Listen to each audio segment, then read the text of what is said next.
would tell me I shouldn't. Situationally, I can buy 100 acres in the Amazon today, plow it up, and plant soybeans, and sell them all to China. Plow up rainforest. Situational values tell me I can't. Sustainable values tell me I shouldn't. Now, our greatest generation, what we call the greatest generation, I believe what distinguished them was that, they had their sustainable moments and their situational moments, but on balance, they brought sustainable values to what they did, and that greatest generation built us a world of incredible abundance and freedom. Now, our generation, we did some amazing stuff. We ended the Vietnam War. We brought women's rights and civil rights to a whole new level. The dot-com revolution. But at the end of the day, we've also kind of been the grasshopper generation. We ate through all that abundance of the greatest generation. We ate through all that abundance. Now we together, you in Sacramento, me in DC, we need to be the regeneration. We need to be the regeneration to regenerate, re-energize, and renew our country on the basis of sustainable values. If we don't bring sustainable values to the market and Mother Nature, we're going to get eaten alive. Because the thing you have to understand about the market and Mother Nature, they're the two most autistic forces on the planet. Autistic in the sense of feeling no human emotion whatsoever. And the only way you can moderate and manage them is behaving sustainably, not situationally. My friend Rob Watson, who invented lead buildings, always liked to say, Mother Nature, she's just chemistry, biology, and physics. That's all she is. You can't sweet talk her, you can't talk her up, you can't talk her down, you can't say, Mother Nature, we're having kind of a slow economy this year in Sacramento. Could you give us a year off? Now she's going to do whatever physics, biology, and chemistry dictate. And Mother Nature, God bless her, she always bats last. And she always bats 1,000. Do not mess with Mother Nature. Okay? The market, same deal. Market's just greed and fear, greed and fear, greed and fear. The balance of greed and fear at any moment around a stock, a bond, a piece of real estate, a commodity. It's going to do whatever the balance of greed and fear dictate, and you can't come to the market and say, Mr. Market, we're trying to get out of a recession. Could you cut me some slack on this subprime mortgage? The only way we can manage these two huge forces are with sustainable values. And friends, if we don't bring sustainable values to the market and Mother Nature, we're actually going to be more unfree than had the Soviets won the Cold War. Because the market and Mother Nature will impose constraints on our life and our way of life in the most brutal, dispassionate way possible that will actually shrink your life choices and opportunities worse than had the Russians won the Cold War. So that's really what I'm about. I'm about how do we bring sustainable values back to the market and Mother Nature so we can be the regeneration, re-energize, renew, and refresh our country. And I think the first way we do that, not the only way, it's going to take leadership, great leadership like you have in this state with your governor and in the city with your mayor, and in your House of Representatives, and we're going to have great leadership at the corporate level and the national level. But most importantly for me, and really what now my book is about, it's really about how we regenerate America. It's by taking on what I think is the world's biggest problem, and that is all the issues flowing from a planet getting, next slide please, next slide please, hot, flat, and crowded. Now, what's this hot, flat, and crowded all about? Well, hot obviously refers to global warming, the fact that global average temperatures, excuse me just 1 second, we'll dry them up. Look good in everything you drink, huh? The fact that, Kevin, do not tell my wife I did that. Okay. So hot refers to the fact that global average temperatures have risen almost 1 degree centigrade degree and a half Fahrenheit since the Industrial Revolution. Now, I know what you're thinking. I've given this talk before. You're thinking, but Mr. Friedman, you mean all that Al Gore stuff is about 1 degree centigrade? That's right, it is. Because small changes in global average temperature have huge climate effects because Mother Nature, her body's a lot like yours. If your body temperature goes from 98.6 to 100.6, you don't feel good. If it goes from 100.6 just to 102.6, you call the doctor. If it goes from 102.6 to 104.6, they take you to the emergency room. Same with our planet. Small changes in global average temperature have huge climate effects. Remember, the difference between the Earth in an ice age and the Earth in a warming period like we're in right now is just 6 degrees temperature, average temperature.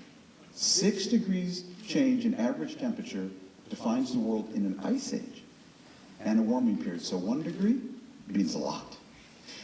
Flat simply refers to my view that in a flat world, more and more people can see how we live, aspire to how we live, and live like we live.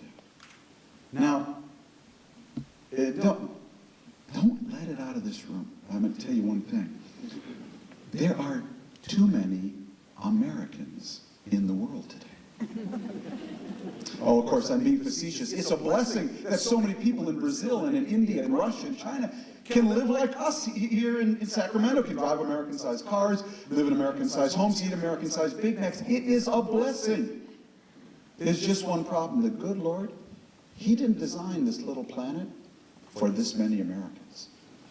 So unless we, the original Americans, redefine what it means to live an American lifestyle in more sustainable terms, we're going to eat up, choke up, burn up, and heat up this planet even more than Al Gore predicts, especially because we're not just getting flat.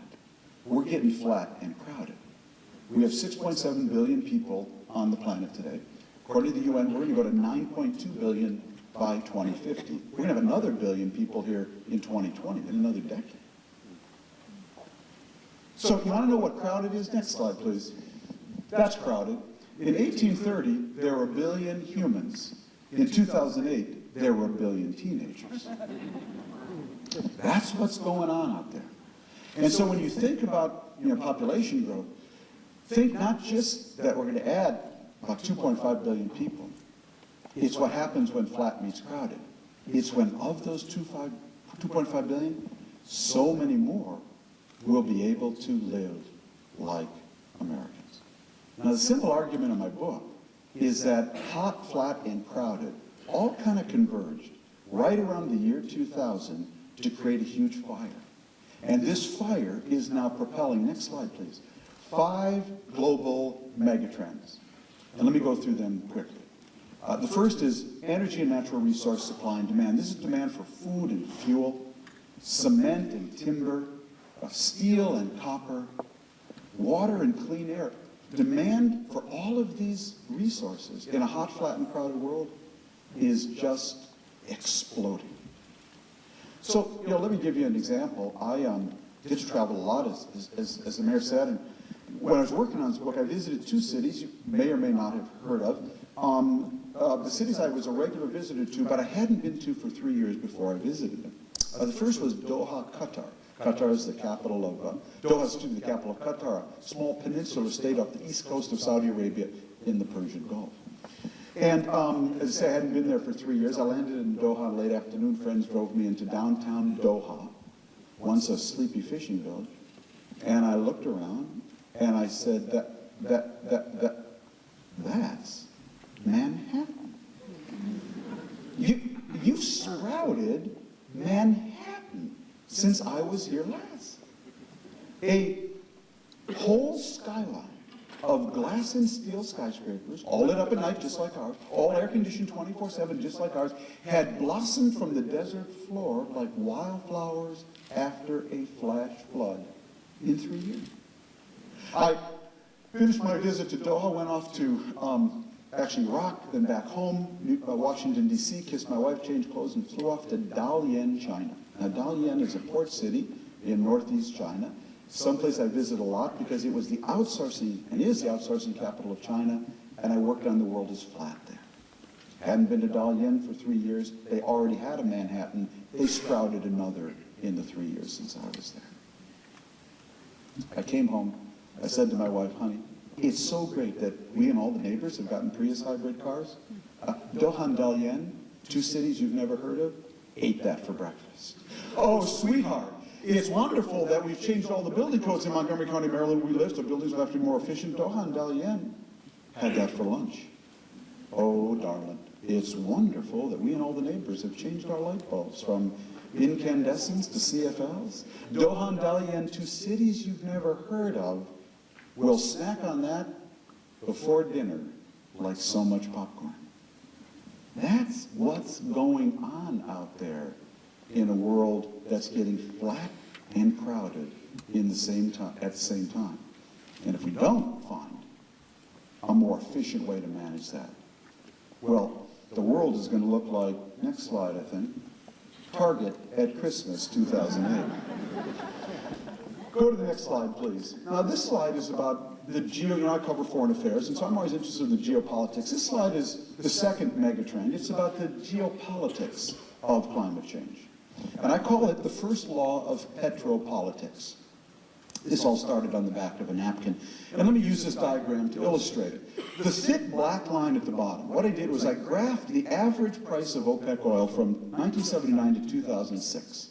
And if you graph the average price of OPEC oil from 79 to 2006, it looks like that thick black line at the bottom. That is roughly in real dollars, in nominal dollars, $80 in 79, gets down to $16 in 1995, and then goes back up to $80 around 2005.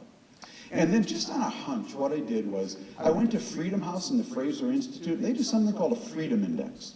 They actually measure freedom in countries. They measure free and fair elections held, political parties opened and closed, women's groups and NGOs started, magazines and newspapers opened or closed. They call it the Freedom Index, and they do it for every country. And I got the freedom indices for 4 countries, 4 petrol states. These are states totally dependent, virtually totally dependent on oil for their GDP. Iran, Russia, Nigeria, and Venezuela. And then what I did, just for the heck of it, I do each one individually in the book, and this is just a composite.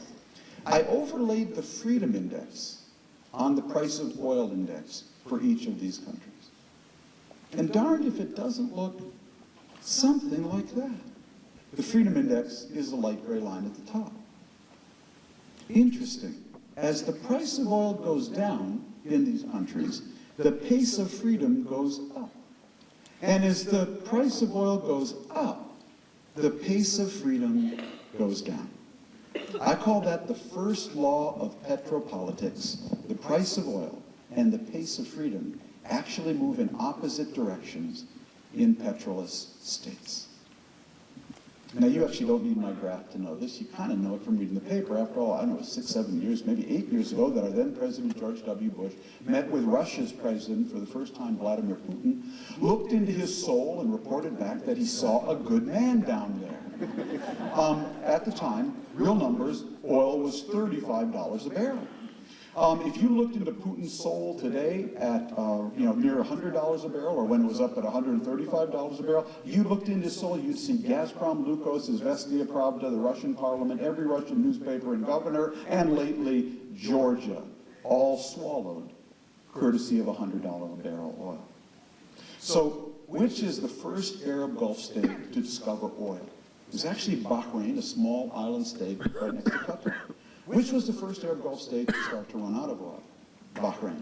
Which was the first Arab Gulf state to hold a free and fair election where women could both run and vote? Bahrain. Which was the first Arab Gulf state to sign a free trade agreement with the United States? Bahrain. Which was the first Arab Gulf state to hire McKinsey to overhaul their labor laws because everyone was going to have to work? Bahrain. Friends, that's not an accident, any more than it's an accident that the one Arab state that's been a democracy from its very inception was one of the very few, one near and dear to my heart, Lebanon, that never had a drop of oil. When you have oil, what happens is instead of drilling your people and unlocking their creativity and entrepreneurship, men and women, you just stick a pipe in the ground and drill the oil instead. Please remember that every time you fill up your tank. Third slide, please.